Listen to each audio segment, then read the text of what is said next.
Hi, welcome to Aphasia Moments, a video podcast where we explore life with aphasia, apraxia of speech, dysarthria, and other communication challenges. I'm your host, Cheryl Tondro. I'm here to share some of my journey. I hope what I say inspires you, empowers you, gives you hope, and helps to make you feel less alone. Because have these speech disorders, my speech can sometimes be hard to understand. I encourage you to turn on the closed captioning feature located right below the video that says CC. Hopefully that will help you when my speech gets distorted. Now let's dive into it. Today is day 15 of the 33 days I'm hoping to connect what I'm reading, a book I'm reading, and it describes virtues every day. And it also has a little lesson that we are urged to reflect on. Today, the virtue is rest. I really never thought about rest as a virtue. The other ones that we have talked about in these 15 days, I can see it being a virtue, a characteristic of ourselves. But I didn't believe that rest was a characteristic. But in the book I'm reading, it says rest, the virtue of rest. Oops, sorry. The virtue of rest involves taking a break from some of the activities of life that wear us out and grind us down. To give God or the universe a chance to fill us up and build us up. Through rest, you make space in your life for more meaningful activities by taking a break from the less meaningful, mundane aspects of the life. In this, I can see how rest could be a virtue. You're giving yourself the chance to rest. And I believe for everyone, every human being, every living being, rest is important.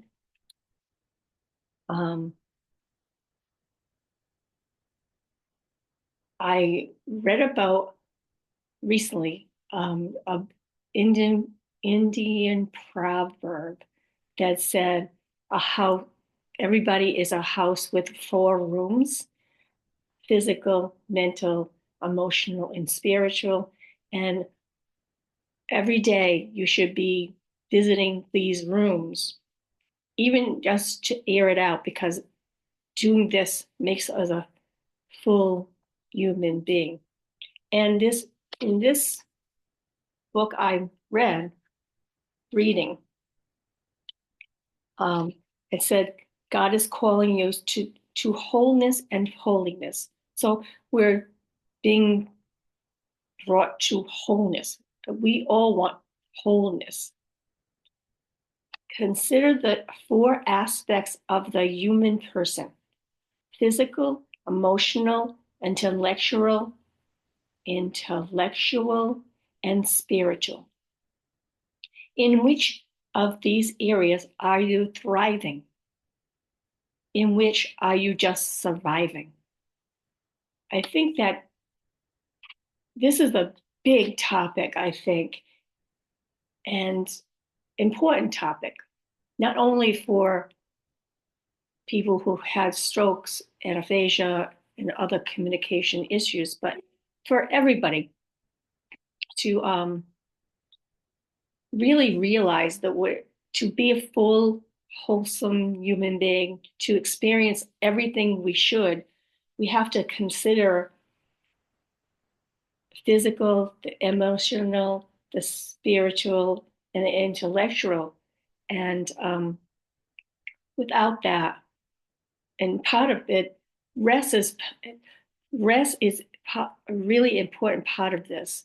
So taking the time to just do nothing, or just, we talk about being present, enjoying life and nature is so fulfilling to us. But I also think that when we've had a stroke and then communication issues along with that, we're so, it, rest is so important. I remember being told right after I had this stroke that everything is going to take much longer than it used to, and than you think it's going to. And you should rest as much as you can, because the physical and into cognitive and emotional aspects of recovery is going to take a lot out of you.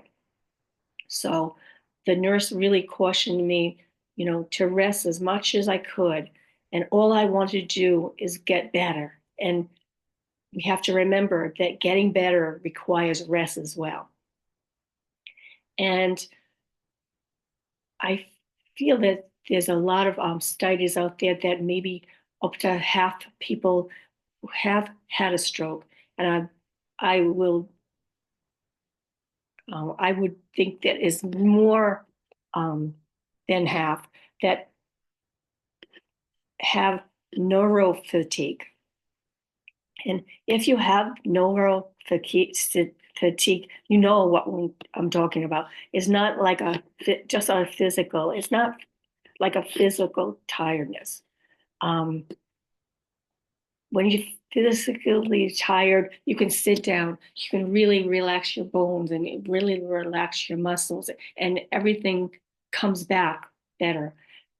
But when you have neurofatigue, that's caused by the brain injury or the cognitive activities that you're doing to get your brain rewired, it's a different kind of fatigue, not one that can easily be fixed by just sleeping. You can sleep all day, and as soon as you come back to do another cognitive activity, it can go back down. So I know there's a lot out there to research, and I recommend you do the research for yourself. And also, if you have neural fatigue, to talk to your doctor. They may have some suggestions or strategies for you to use. There's a lot of the spoon theory, thing about the you being a computer, and the computer hard drive, no, the computer battery is down, and people with neural fatigue never get the battery high. For me, some strategies that have helped me is pacing cognitive activities with rest and physical activities. So I really, when I was going through with my, when I was meeting with my neuropsychologist, we talked about the acceptance and commitment therapy. And with that, we talked about pacing activities. And for me, when I first started doing 5 to 10 minutes of cognitive activities, then moving on to rest, and then moving on to a physical activity, and then going back to cognitive activities again, seemed to help me. And then I increased the cognitive activities by minutes, and finally was able to do like 20 minutes and 20 minutes of other things. For me, really being present and Doing nature walks has helped me. Prioritizing activities and events has really helped me. And I have used a um, 4 square matrix to kind of think about the activities like really needed to do, wanted to do, and those that were not that important. So I really think this is a important issue that maybe we can talk about. I really wish we had a chat that maybe that's where this podcast is going, is maybe to think about having a conversation group at some point, or I don't know what the technology is out there, we can do something. So I hope that I gave you something to think about. So rest is really important. And now I can see how it can be a virtue. It's something that we should be searching for. Um, searching, not doing her for ourselves. Thank you so much for watching and listening to this episode of Aphasia Moments. I hope this resonated with you and reminded you that even with communication challenges, life is still full of meaning, connection, and joy. If this was interesting to you, I would really appreciate if you would like, share, or definitely comment, because this is a chance to share our thoughts and experiences with one another. There's a space with we can all learn from each other and support each other. I really hope that I see you again next time. Until then, have a wonderful day. Bye.